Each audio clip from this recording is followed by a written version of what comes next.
Hello दोस्तों, क्या आपके भी टीवी का मदरबोर्ड, पावर सप्लाई या फिर डिस्प्ले ख़राब है जिसमें आवाज़ आ रही है, पिक्चर नहीं आ रही है, पिक्चर आ रही है, आवाज़ नहीं आ रही है? तो आप हमारे यहाँ लेके आ सकते हैं। हम आपको गारंटी के साथ इसे रिपेयर करके देंगे।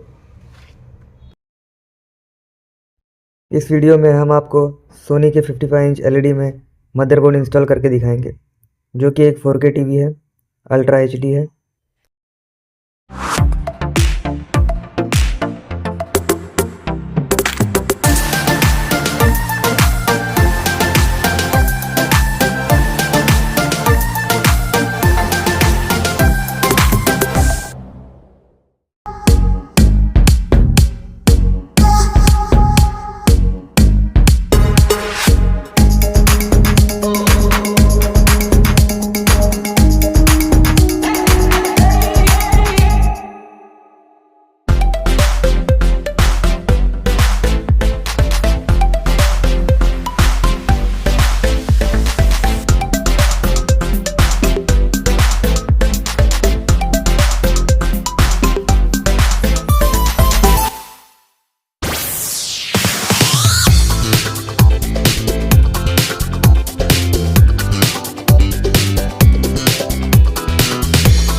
और हमारा मदरबोर्ड इंस्टॉल हो चुका है।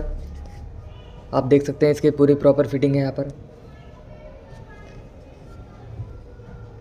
ये है हमारा सोनी 55X7500F, इसका मॉडल नंबर है।